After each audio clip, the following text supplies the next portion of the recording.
नमस्कार दोस्तों, स्वागत है आपका एक और नई कहानी में।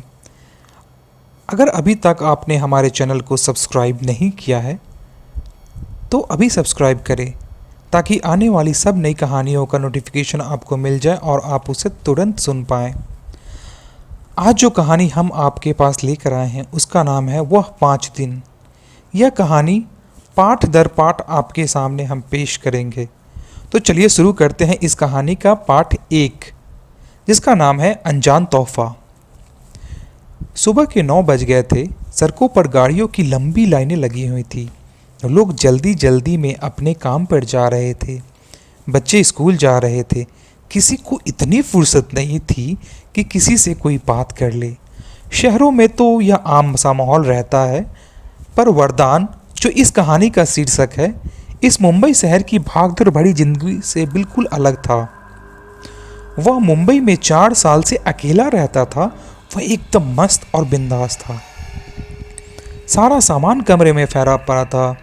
घड़ी का अलार्म 7 बजे से बजे जा रहा था और वरदान टांगे फैला के सो रहा था। चादर नीचे पड़ी थी।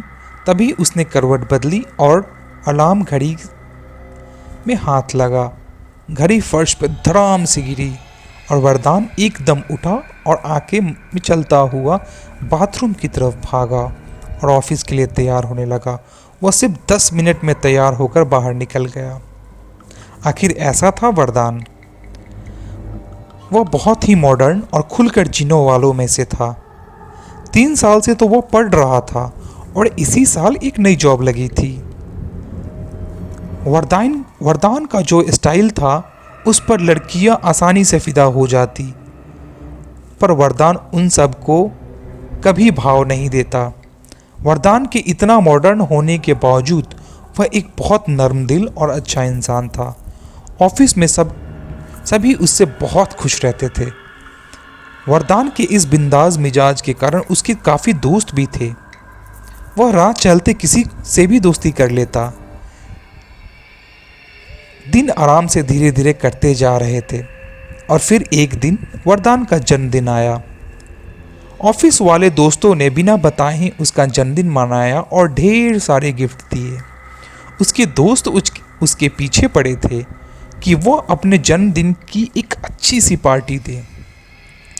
वरदान और उसके दोस्तों ने फैसला किया कि इस पार्टी शनिवार को की जाएगी ताकि रविवार के दिन सब कोई आराम कर सके। वरदान को बहुत खुशी हुई कि उसको इतने अच्छे दोस्त मिले हैं। उसने सारे गिफ्ट अपनी कार में रखे और ऑफिस से घर के लिए निकल गया। वरदान के घर और ऑफिस की दूरी लगभग 40 किलोमीटर थी, जिसमें घना जंगल और सुनसान रास्ता पड़ता था। शहर से बाहर होने के कारण रात को तो अक्सर इस रास्ते पर कोई आता जाता नहीं दिखता था। वरदान गाड़ी में तेज गाने चलाता हुआ जंगल से गुजर ही रहा था कि तभी उसका फोन बजा। हाँ माँ, कैसी हो? जन्मदिन की बहुत बधाई बेटा। कहो, कैसी रही तुम्हारी पार्टी? अरे माँ, कहाँ पार्टी शार्टी, आज तो बस थोड़ा एंजॉय कर लिया। पार्टी तो मैं शनिवार को दूंगा। अच्छा है बेटा, भगवान ऐसे तुम्हें खुश रखे। यह कहते ही मोबाइल में अजीब सी गड़गड़ाहट होने लगी। हेलो हेलो, वरदान कहता रह गया और फ़ोन कट गया। यार, इस जंगल में यह नेटवर्क प्रॉब्लम की क्या बात करूं मैं, हद है, वरदान अपने आप से बोल उठा। वरदान मोबाइल के सामने शीशे के पास रख देता है और म्यूजिक सिस्टम की आवाज़ बढ़ाता है। फिर म्यूजिक सिस्टम में गाने की बजाय उसी गड़गड़ाहट की आवाज़ आती है जैसे मोबाइल में आ रही थी। शिट मैन, यह क्या हो रहा है? मैंने तो आज MP3 ऑन किया था, फिर MP3 में ऐसी गड़गड़ाहट कैसी जैसे फ़ोन में आई थी? वरदान यह कहकर बहुत उदास हो गया। वरदान मज़े से जा रहा था कि तभी अचानक उसकी गाड़ी बंद हो गई। वरदान ने काफ़ी कोशिश की पर गाड़ी स्टार्ट नहीं हुई। वरदान गाड़ी से बाहर निकला और कहने लगा, आखिर यह हो क्या रहा है मेरे साथ? आज के दिन ही मेरा मूड ऑफ हो गया। वरदान ने इधर उधर नजरें दौड़ाई तो घबरा गया और कहा, कितनी घनी जंगल है, सड़क भी बिल्कुल वीरान। आज तो मानो डरावनी फिल्मों के सीन जैसा सब कुछ हो रहा है मेरे साथ। अगर इस जंगल में कोई फंस जाए तो वह तो समझो गया। वरदान अपनी गाड़ी को देखने लगा। गाड़ी की इंजन काफ़ी गर्म थी, जिसे देखकर कहता है, ओह बस इतनी सी प्रॉब्लम, मेरे पास हर प्रॉब्लम का सॉल्यूशन है। यह कहकर उसने गाड़ी की डिक्की खोली और पानी की बोतल निकाली और गाड़ी में डाल दिया। जब वापस बोतल को डिक्की में रखने गया तो देखा एक गिफ्ट नीचे पड़ा था। उसने वह गिफ्ट नीचे से उठाया और डिक्की में सभी गिफ्टों के ऊपर रख दिया और गाड़ी स्टार्ट करके घर के लिए चल दिया। घर पहुंचकर वरदान ने चैन की सांस ली और आराम करने लगा। कुछ देर आराम करने के बाद उसने सब गिफ्ट खोले।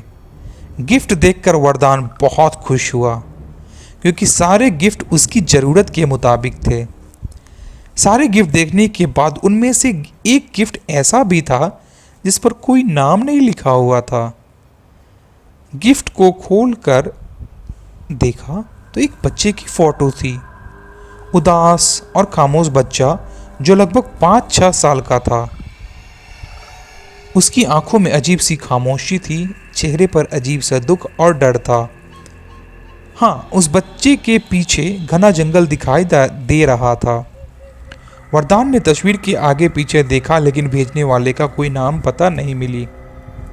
तस्वीर देखकर वरदान को अजीब सा लगा, लेकिन ठीक है कहकर उसने अपने बेडरूम में उस तस्वीर को टांग लिया और सो गया। सुबह उठकर रोज की तरह वरदान उठा और नहा धोवा कर ऑफिस जाने के लिए सोच ही रहा था, तभी उसकी नज़र उस तस्वीर पर पड़ी। पास जाकर वह उस तस्वीर को गौर से देखने लगा और तस्वीर देख ही रहा था कि उसे ऐसा लगा जैसे तस्वीर में उस बच्चे के पीछे जंगल में कोई हलचल हो रही हो, पेड़ और पत्ते हिल रहे हों। वह घबरा गया, तस्वीर के पास से हट गया। उसने फिर गौर किया तो उसे सब पहले जैसा लगा। उसे लगा कि यह उसका वहम है और वह हंसकर ऑफिस चला गया। ऑफिस पहुंचकर उसने अपने काम में लग गया और बार बार उस तस्वीर के बारे में सोच रहा था। वह यह तय नहीं कर पा रहा था कि क्या उस तस्वीर के पीछे हिलना उसका वहम था या यही सब कुछ सोच रहा था। वह इसी कश्मकश में डूबा हुआ था, तभी उसके दो दोस्त उसे देखकर बोल पड़े, क्या बात है वरदान, क्या तुम पार्टी के बारे में इतना सोच रहे हो कि कितना खर्च हो जाएगा? देखो, पार्टी तुम्हें जानदार करनी ही है, और रही बात खर्च की तो वह भी तुम्हें करनी होगी। अबे कंजूस, इतनी कंजूसी करके क्या करोगे? यह सुनकर वरदान बोला, अरे नहीं यार, ऐसी कोई बात नहीं है। पार्टी तो मैं इतनी जानदार दूंगा कि तुम भी याद रखोगे, और मैं पार्टी के बारे में बिल्कुल भी नहीं सोच रहा हूँ। हम समझ रहे हैं तो किसके बारे में सोच रहा है, हमें पता है तो कितना कंजूस है। चल ठीक, सोच ले कितने पैसे खर्च करने हैं, बस आज की बात है, कल तो हम पार्टी तुझसे लेकर ही रहेंगे बेटा। यह कहकर वरदान और उसके दोस्त अपने काम पर लग गए। शाम होते ही वरदान फिर ऑफिस से घर के लिए निकल पड़ा, उसी रास्ते से, और घर आ गया। घर आकर सबसे पहले उसने तस्वीर को देखा। तस्वीर में सब पहले जैसा था। अब उसे यकीन हो गया कि यह सब उसका वहम था। दोस्तों, यह थी वह 5 दिन की पार्ट 1। हम बहुत जल्द आपके सामने पार्ट 2 भी लेकर आएंगे। तब तक के लिए अपना ख्याल रखें। शुक्रिया।